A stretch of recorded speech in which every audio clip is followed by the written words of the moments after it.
Purihin ka, Panginoon. Sambahin ang iyong dakilang pangalan. Thank you, Jesus. All glory and all honor belongs to you. Hallelujah. Magandang umaga po sa lahat ng mga kapatid sa Panginoon, sa Mighty Warriors Christian Fellowship. Magandang umaga sa mga taga-Doha, QICM. Magandang umaga sa mga Reyes Dizon families na nandyan din sa Doha, at sa lahat pa po na na-forward ang pag-aaral nito. Ay magandang umaga po at welcome ang bawat isa na makipag-aral. Purihin po ang Panginoon sa ating kalagitnaan. Tayo po'y manalangin. Nagpapasalamat kami sa araw na ito na pinagkaloob ninyo, Panginoon. October na po. Salamat na ang buwan na ito ay mahalagang mahalaga din. From the late September to October, Lord, this is already the new year, 5786. At isa-celebrate nga din po ang Feast of Tabernacles sa Mighty Warriors Christian Fellowship sa Sunday. We thank you, Lord, for the new life that you've given, for the new pathway that you've given, Lord. You are a God who is worthy of our praise and adoration. To you, we offer, Lord, ang aming pag-aaral na ito. Mapurihan ka, maparangalan ka sa aming kalagitnaan. We give you all the glory and all the honor. And thank you for the power of thine Holy Spirit. In Jesus' precious name we pray. Amen. Amen. So, noong linggo po ay ating pinag-aralan na ang katuparan ng lahat ng pangako ay nasa Panginoong Jesucristo. Kaya binasa po natin yan, yung 2 Corinthians chapter 1 verse 20. 2 Corinthians chapter 1 verse 20 ay sinasabi po doon, sapagkat siya ang katuparan ng lahat ng pangako ng Diyos. Dahil sa Kanya, nakasasagot tayo ng excuse me po, nakasasagot tayo ng amen sa ikaluluwalhati ng Diyos. Ang mga pangako po ng Panginoon are always yes and amen. Kaya tandaan po natin ang mga pangako niya. Kaya yun ang ating mapagkukunan ng lakas. Doon tayo humuhugot sa lahat ng bagay na ating nararanasan. Ipangako ang Diyos at siya'y tapat na ito ay ginagawa niya. Kaya ano ang ating gagawin kung ang Diyos ay tapat at tinutupad niya ang kanyang pangako? So may tutularan tayo. Ito po'y pinag-aralan natin last Thursday. So tutularan po natin ang sinasabi sa Hebrews chapter 6 verse 12. Ano po yon? To remind us, Lord, to remind us all. Hebrews chapter 6 verse 12. Kaya huwag kayong maging tamad. Nakalagay po doon. Tularan ninyo ang mga taong nagtitiis at nananalig sa Diyos at sa gayoy tumatanggap ng mga ipinangako niya. So, mahalaga, tularan natin ang mga taong nagtitiis at nananalig sa Diyos. Sino-sino yung mga yun? Dito nga po sa Hebrews chapter 11 yun. Yung mga taong naging tapat sa Diyos all throughout history. Lalong-lalo na po sa lumang tipan. Kasi doon sa lumang tipan ay ang mga pangako ng Diyos na matutupad sa bagong tipan. So sila yung, kasabing doon, tularan natin yung mga taong nagtitiis at nananalig sa Diyos. Nagtiis sila sapagkat ang pangako ay hindi man nila makikita. Pero sinampalatayanan nila yon at nanalig sila sa Diyos. So anong mangyayari? Marami sa kanila ang tumanggap pero marami din sa kanila ang hindi. Gayoy tumatanggap ng mga ipinangako niya. So kapag yan ay pinangako ng Diyos at tayo ay nagiging tapat sa Kanya at sumusunod sa Kanya at nananatili sa Kanya, bakit nga ba hindi niya ito ipagkakaloob sa takdang panahon? Kaya nga po, ituloy natin ang pag-aaral. Tatandaan natin, kapag nagbabasa tayo ng salita ng Diyos, makikita natin doon may pangako. Pero ano ang ating gagawin? Ano ang ating gagawin? At ano ang magiging kalalabasan nun? Isasabihin din ng Panginoon yon. Basta tatandaan natin, may pangako ang Diyos, meron tayong gagawin sa mga pangakong yan, at ano ang magiging bunga nun, ano ang magiging resulta nun. So, saan natin makikita yan? Na may pangako, ano ang dapat natin gawin, at ano ang magiging resulta o kalalabasan ng pangakong yon. Katulad po halimbawa, alam na alam ito ng lahat ng tao, lahat ng mananampalataya. Yun pong John chapter 3 verse 16. John 3:16. Ang nilalaman po ng John 3:16 ay alam nating lahat. Basahin ko po. Gayon na lamang ang pag-ibig ng Diyos sa sanlibutan. Kaya ibinigay niya ang kanyang bugtong na anak upang ang sumampalataya sa kanya ay hindi mapahama kundi magkaroon ng buhay na walang hanggan. So makikita natin dito ang tatlong bagay. May pangako ang Diyos. Kaya sabi niya, ano ang pangako niya? Ibinigay nga niya. Sa dakilang pag-ibig ng Diyos sa atin, ibinigay niya ang kanyang bugtong na anak. So anong pangako? Upang ang sumampalataya sa kanya. So yun. Upang ang sumampalataya sa kanya ay hindi mapahamak. So may pangako. Anong gagawin natin? Sumampalataya. Ayun. Una, ulitin natin na. Gayon na lamang ang pag-ibig ng Diyos sa sanlibutan, kaya ibinigay niya ang kanyang bugtong na anak. So yun, ibinigay niya ang kanyang bugtong na anak. He promised that from the Old Testament, magmula pa po sa Genesis chapter 3 verse 15. So, ang katuparan ay nandito na sa John 3:16. Kaya, pinatunayan na ng Diyos, ipinadala na niya ang kanyang anak. Kaya sabi niya, upang ang sumampalataya. So, ano ang magiging action? Ano ang dapat natin gawin? Sumampalataya tayo doon sa ginawa ng Diyos na nagpadala siya ng tagapagligtas natin. At kung nagpadala siya ng tagapagligtas natin, sumampalataya tayo. Yun ang kailangan nating gawin. Yun ang dapat nating gawin. Sumampalataya tayo doon sa sinabi ng Diyos na ipinadala na niya ang kanyang bugtong na anak. So, anong magiging kalalabasan nun? Anong magiging resulta nun? Ang sabi doon ay hindi mapahamak kundi magkaroon ng buhay na walang nun. Ang kalalabasan, ang magiging buhay ang magiging bunga ng pagsampalataya natin ay buhay na walang hanggan. So, kita nyo po, may pangako, anong dapat natin?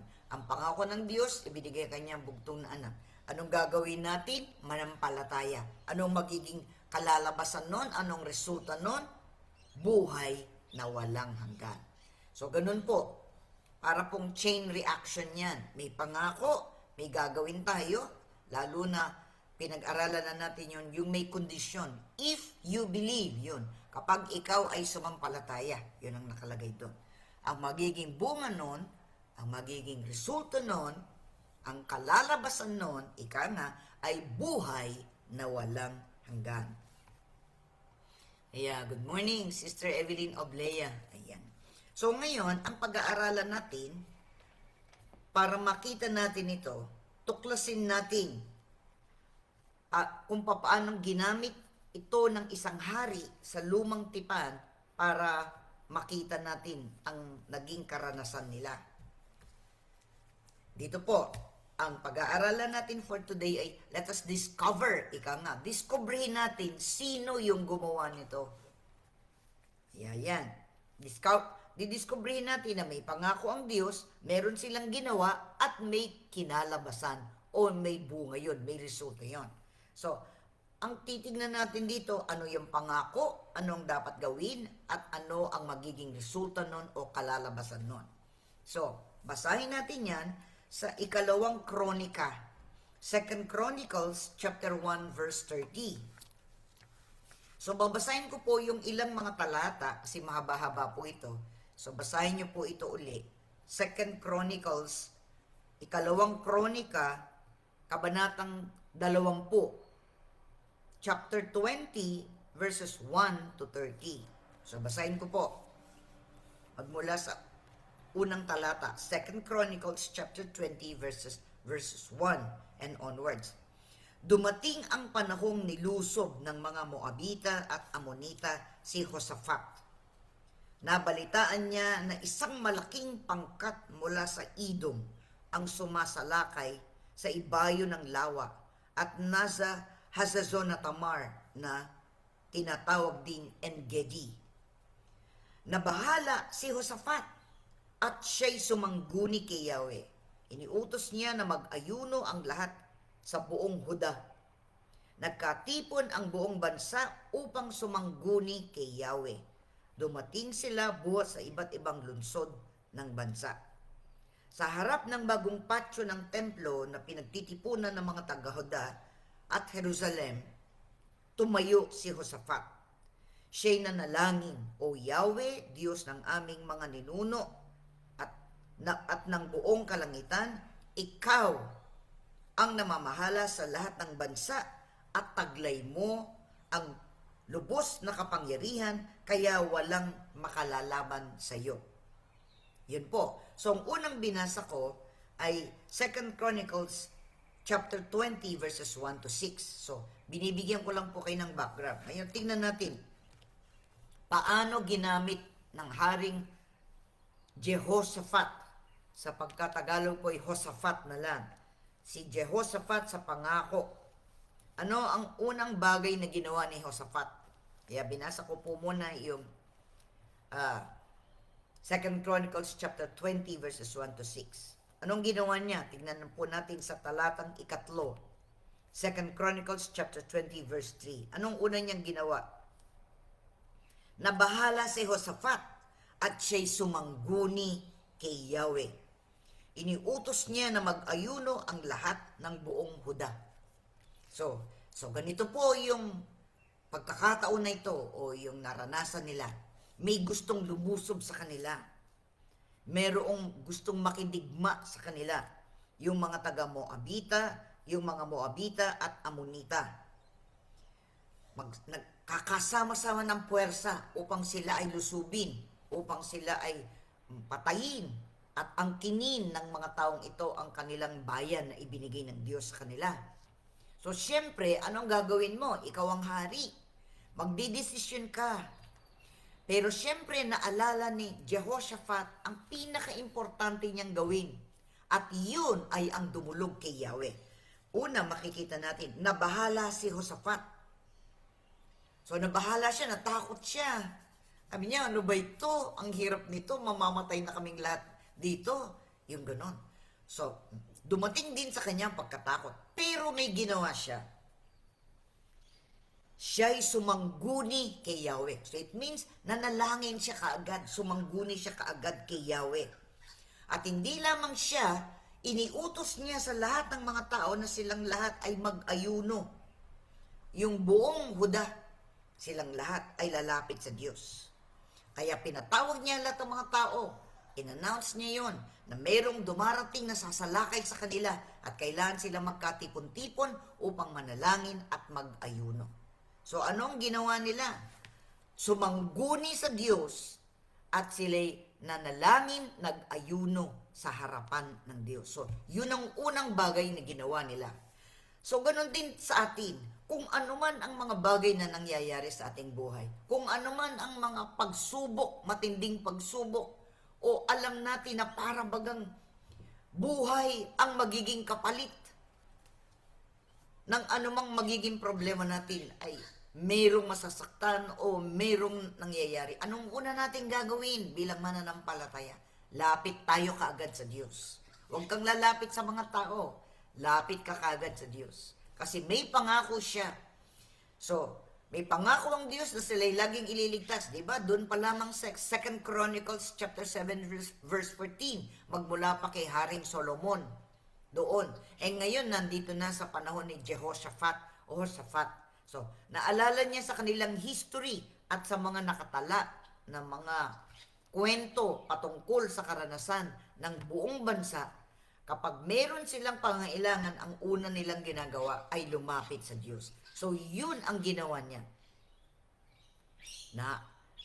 Yun ang una niyang ginawa.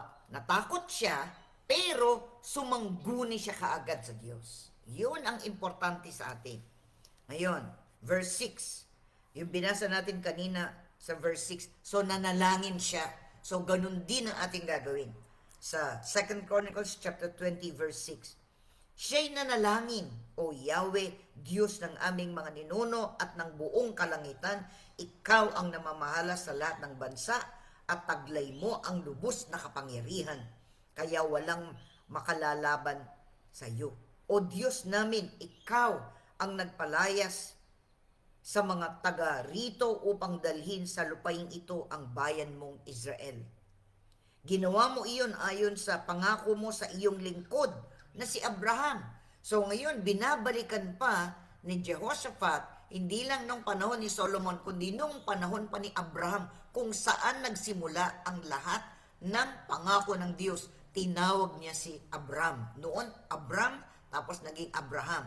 Kaya, lumaki ng lumaki ang kanilang lahi. From Abraham, there was Isaac, there was Jacob, and Jacob has 12 sons, and the 12 sons had multiplied and became a nation. So, yun. So, inalala niya hanggang sa panahon ni Abraham. Sabi niya, ginawa mo yun ayon sa pangako mo sa iyong lingkod na si Abraham. Dito nga sila tumira at bilang pagkilala sa iyo, sila'y nagtayo ng templong ito para sa iyo. Ang sabi nila'y, kung darating sa kanila ang sakuna tulad ng pagdidigmaan, baha, pagkakamatay o taggutom, papasok sila sa templong ito upang sumangguni sa iyo, sapagkat narito ka, Yahweh. Tatawag sila sa iyo at iyong diringgin. Sa panahon ng kanilang kagipitay, ililigtas mo sila. Ngayon, narito't sinasalakay kami ng mga kawal mula sa Amnon, Moab at Edom, mga lugar na hindi mo ipinahintulot pasukin ng mga Israelita nang umalis sila sa Ehipto. Kaya sila'y hindi nawasak. Ngayon, ito ang iginanti nila sa amin. Sinalakay nila at ibig palayasin. Sinalakay nila at ibig palayasin sa lupain itong ipinamana mo sa amin. Diyos namin, parusahan mo sila. Hindi namin kayang sagupain ang gayong karaming kaaway. Hindi namin malaman ang aming gagawin. Ikaw lamang ang aming pag-asa. So ito po. So makikita natin dito sa panalangin ni Jehoshaphat, basahin niyo po uli. Naririto, siya'y sumangguni, siya'y nanalangin. Sila'y nag-ayuno, so sama-sama. Hindi lang siya, inimbitahan niya ang buong Huda. Bakit Huda na lang? Kasi nga, yung Judah at Benjamin, yun na lang ang natitira na matapat sa Diyos. Na magmula sa lahi ni David hanggang sa ngayon sa kapanahunan niya, yung saling lahi ay sa pamamagitan ng lahi na ibinigay niya magmula kay Haring David. Eto na, sabi niya. So ikinuwento niya sa kanyang panalangin na sinabi ng Diyos na hindi papatayin ang mga taga Amnon, Moab at Edom. Sinabi ng Panginoon, pananatili niyo ang mga taong ito dyan. Ngayon, sabi niya, nung kapanahunan na niya, itong mga taong ito'y gustong sumalakay sa amin at kami paalisin sa lugar na ito. Kaya anong sabi niya? Hindi namin kayang sagupain ang gayon karaming kaaway.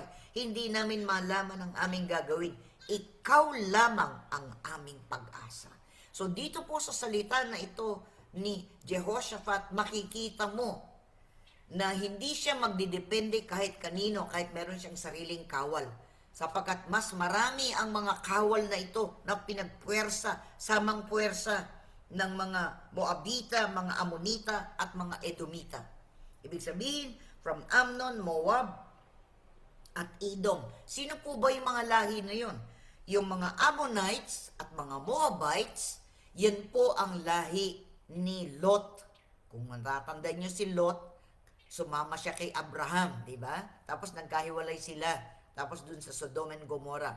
So, may ginawa ang mga anak ni Lot sa kanya. Kaya nagkaroon ng Ammonites Ammon and Moab. The Ammonites and the Moabites. Yun ang lahi ng ni Lot. Tapos yung Edom, yun ang lahi ng mismong kapatid ni Jacob o ni Israel, ang mga Edomites. So, itong mga ito, ang mga lahing ito ay mga kamag-anak nila actually. Yang mga Ammonites, Moabites, and Edomites, yan ay mga kamag-anak pa nila. Pero sa kapanahonang ito, wala nang kamag-anak. Sabi nila, kunin natin yan, atin yan. Gusto silang sagupain. Ganun ang sitwasyon. Kaya nga, sabi ng Panginoon sa kanila, hindi ko ipapapatay yung mga taong yan. So, ibig sabihin, God has a purpose na nandun pa yung mga Ammonites, Moabites, and Edomites. Lalo na yung Edomites, kasi iyan ay talagang kapatid ni Jacob. Di ba? Si Esau at si Jacob. Esau, naging Edom, naging Edomite. Siyempre, yung magiging lahi niya. Kaya iyan ay kapatid. Yung lalo na yung mga Edomites, kapatid yan ni Jacob, na lahi ngayon ng mga taga-Huda. Ngayon, lulusubin sila. Kaya, ang sabi niya dito, sinabi niya na hindi pinawasak ni Yahweh ang mga lugar nila. Ngayon, sabi niya, ang iginanti nila sa amin, sinalakay nila at ibig palayasin sa lupang itong ipinamana mo sa amin. So, yun ang purpose. Palayasin sila dun. Patayin sila. Siyempre, kung namatay sila, hindi magte-take over sila. Ganun ang gusto nilang gawin. Kaya sabi niya, hindi namin kaya. Sabi naman niya, hindi namin kayang sagupain na ang gayong karaming kaaway. Hindi namin malaman ang aming gagawin. Ikaw lamang ang aming pag-asa.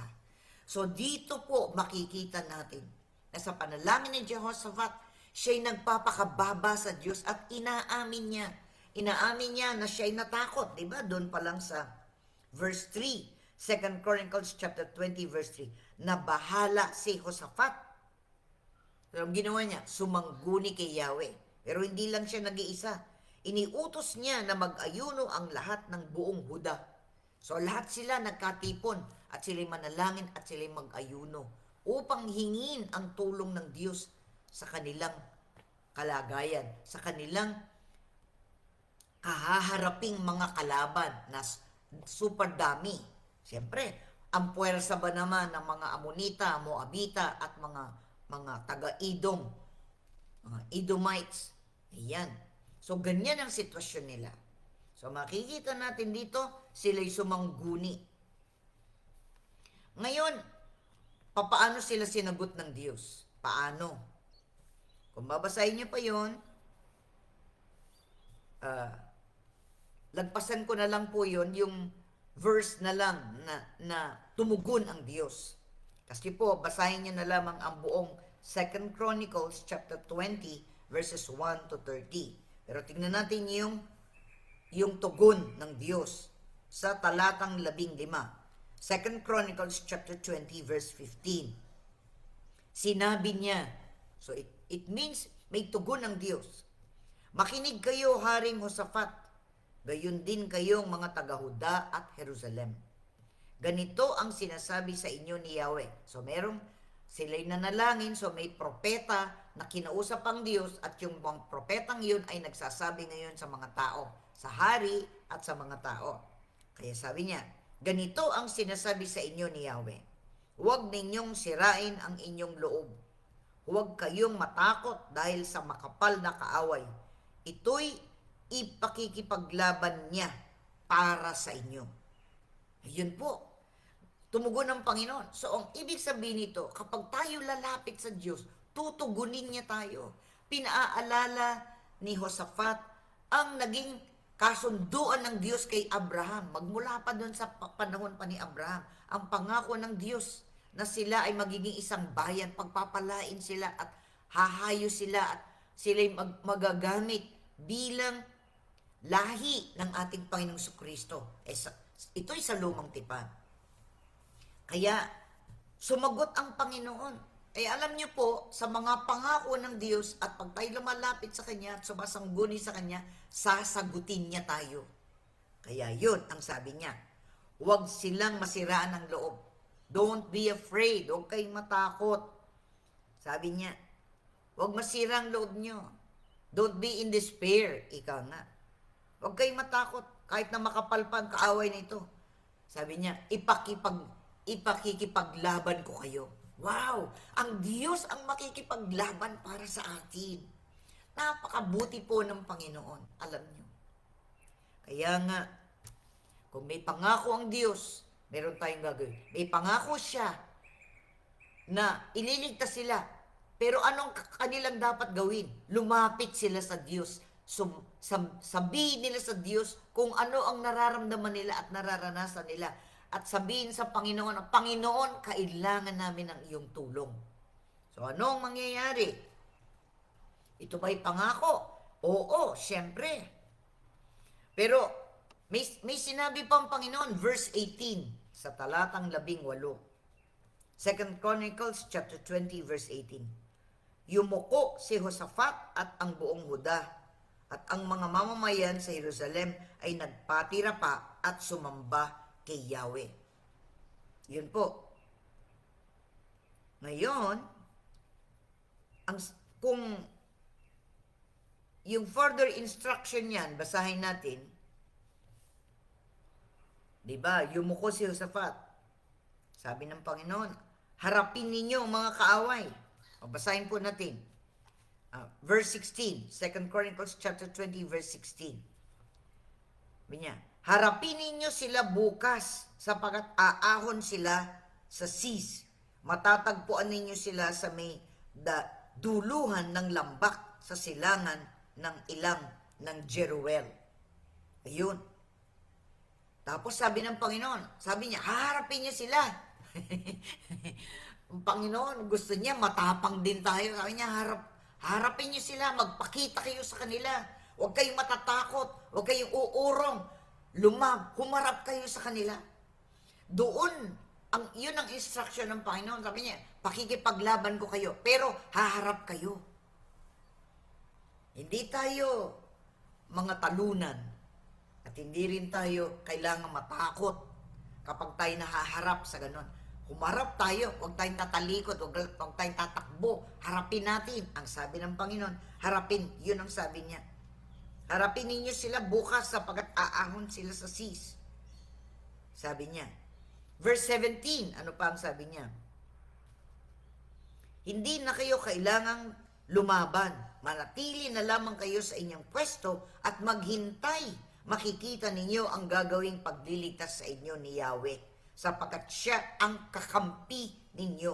Kaya hindi kayo dapat matakot at masira ng loob. Harapin nga ninyo sila bukas sapagkat si Yahweh ang kasama ninyo. So, anong ginawa nila? Ito nga yung binabasa ko kanina, yung verse 18. Yumuko si Josaphat at ang buong Huda at ang mga mamamayan sa Jerusalem ay nagpatira pa at sumamba kay Yahweh. So, anong response nila? Diba? So, may pinaalala ni Josaphat ang pangako ng Diyos magmula pa sa panahon ni Abraham. Tapos, anong ginawa nila? Lumapit sila at sinabi sa Diyos, Lord, meron kaming problema. Merong gustong sumalakay sa amin. Puwersa ng tatlo ang mga taga-Amnon, taga-Moab at taga-Edom. Yan. Mga kamag-anak pa nila yan kung tutuusin. A long time ago, yan pinanggalingan ng mga anak ni Lot, si Amnon at si Moab. At pagkatapos, ang Edom ay kapatid mismo ni Jacob. Yun ang nagiging kalagayan nila.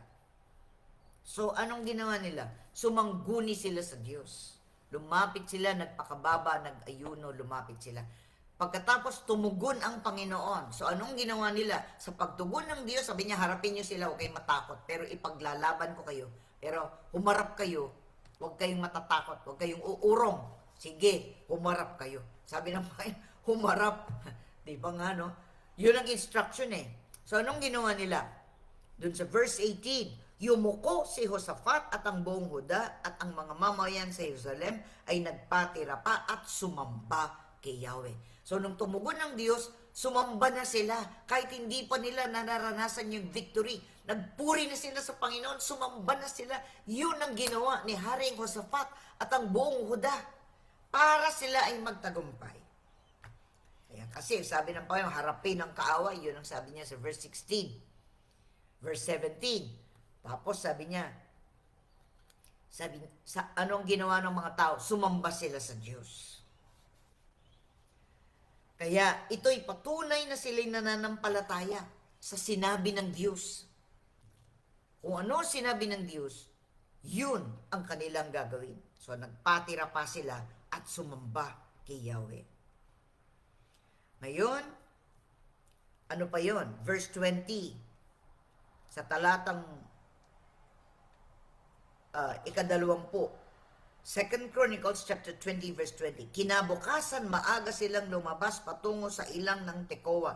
Ngunit bago umalis, sinabi sa kanila ni Josaphat, makinig kayo mga taga-Huda at Jerusalem, manalig kayo kay Yahweh na inyong Diyos at magiging matatag kayo. Magtiwala kayo sa kanyang mga propeta at kayo magtatagumpay.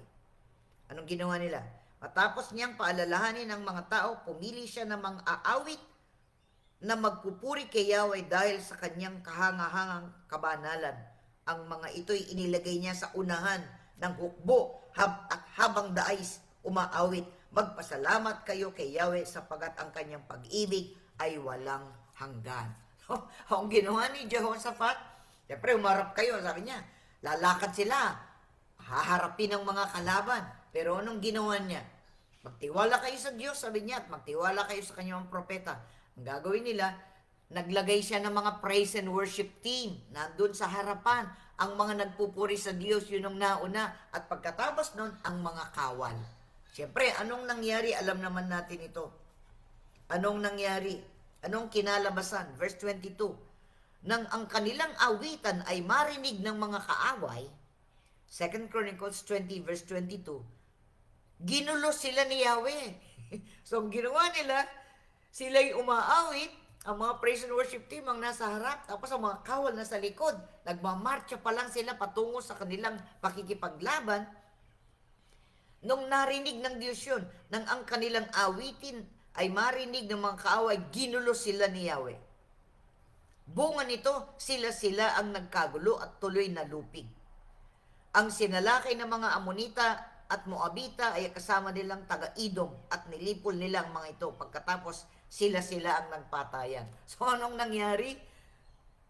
Dahil nagpupuri ang mga tao sa Diyos, nauna praise and worship team, pagkatapos nun ang mga kawal. Nung ginagawa nila yun, may ginawa ang Diyos habang nagpupuri sila, habang nananalangin sila, habang tinataas nila ang kanilang pagpupuri at pagsamba sa Diyos. Ang Diyos ang gumawa. Ginulo-gulo niya yung mga kawal ng mga kalaban nila at sila ang nagpatayan. So, anong nangyari? Nanalo. Nanalo ang mga Israelita, itong mga taga-Huda, kakaunti lang sila pero nanalo sila. Hindi sila ang ginawa lang nila humarap patungo doon, patungo sa labanan, pero hindi sila nakipaglaban. Ang Diyos ang nakipaglaban para sa kanila. So ngayon, anong matututunan natin doon? Kapag tayo, lalapit tayo sa Diyos at aangkin natin ang kanyang mga pangako, sumampalataya tayo na mga sinabi niya, igagawin niya, anong magiging bunga nun? Ililigtas niya tayo. Ipakikita niya ang kanyang himala na siya ay Diyos na totoo at siya ay Diyos na tumutupad sa kanyang mga pangako. So yun, nagkagulo-gulo. Ang mga kaway nagkagulo-gulo. At anong nangyari? Umuwi silang tagumpay. So, ang mga pangakong ito, makikita, tinutupad ng Diyos, ng Panginoong Diyos, ang kanyang mga pangako sa mga taong lumalapit sa Kanya at nagtitiwala sa Kanya. So, ganun. Sa ating buhay ngayon, kung paanong tinutulungan ng Diyos ang mga taong nasa Biblia, ganun din magtatagumpay tayo sa ating kapanahunan ngayon kung susundin natin ang naging halimbawa nila. Kapag tayo natakot, kapag tayo ay hindi natin alam kung ano ating gagawin, meron pa rin tayong magagawa. Ang lumapit sa Diyos, manampalataya sa Kanya, sumamba sa Kanya, sapagkat tutugunin niya tayo, ipaglalaban niya tayo, at tayo ang makakaranas ng tagumpay. Tayo po ay manalangin. Lord, marami pong salamat. Kung paanong tinulungan mo si Josaphat at sila'y nagtagumpay, makakaasa rin kami na kami magtatagumpay sa aming buhay, sa aming kapanahonan ngayon. Iba-iba ang mga sitwasyon, iba't iba ang mga karanasan. Ganun pa rin ang prinsipyo. Kung kami ay natakot, kami nag-alala, lalapit pa rin kami sa iyo. Aaminin namin kung ano ang ipinag-aalala namin, kung ano ang ikinatatakot namin. Pero lumalakas ang aming loob kapag kami lumapit sa iyo.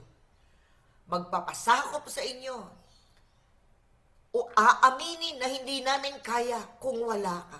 At kapag ginawa namin ito, ikaw ang kikilos sapagkat magdidepende kami sa iyo. Ikaw ang kikilos, ikaw ang gagawa ng mahimalang kapamaranan. At ipakikita mo na kami yung bibigyan ng tagumpay sapagkat ipinakipaglaban mo na kami. Maraming salamat, Panginoon, sa biyaya mo, sa pagpapala mo. Salamat sa halimbawang ito. Lalakas din ang aming loob sa aming kapanahunan ngayon sapagkat ang salita mo ay hindi magmamaliw kailan paman. You are the same yesterday, today, and forever. Jesus is the same yesterday, today, and forever. Kami ay nananampalataya sa inyo, Panginoon. Kaya kung ano man ang aming dinadaanan ngayon, anumang pagsubok meron kami, anumang mga alalahanin, anumang mga bagay na aming iniluluha o iniiyak, dahil nakaranas kami ng kapighatian, makakaasa pa rin kami kapag kami lumapit sa iyo ng buong katotohanan, gagawa ka ng himala at ipakikita mo ang iyong mga katugunan at ipararanas mo sa amin ang tagumpay sapagkat ipakikipaglaban mo kami. Purihin ka, luwalhatiin ka, dakilain ka sa aming buhay, Lord. We have decided to follow Jesus, no turning back. No turning back. Sa inyo po ang kapurihan at kaluwalhatian aming Diyos Ama, sa pangalan ng Panginoon Kristo at sa kapangyarihan ng Banal na Espiritu. Amen. Amen. Tanggapin ang tagumpay mo, tagumpay ko, tagumpay nating lahat sapagkat ang Diyos ay Diyos na buhay at hindi siya magbabago kailanpaman. Ang mga salita niya ay totoo. Yes and amen in Christ Jesus. Amen and amen. Maraming salamat, Sister Evelyn Oblea, Brother Roger Oblea, na ganyang oras na gumising mula sa Pilipinas. Salamat sa inyo. God bless. I'll see you tomorrow po. Bye-bye for now. Be encouraged in Christ Jesus. Amen.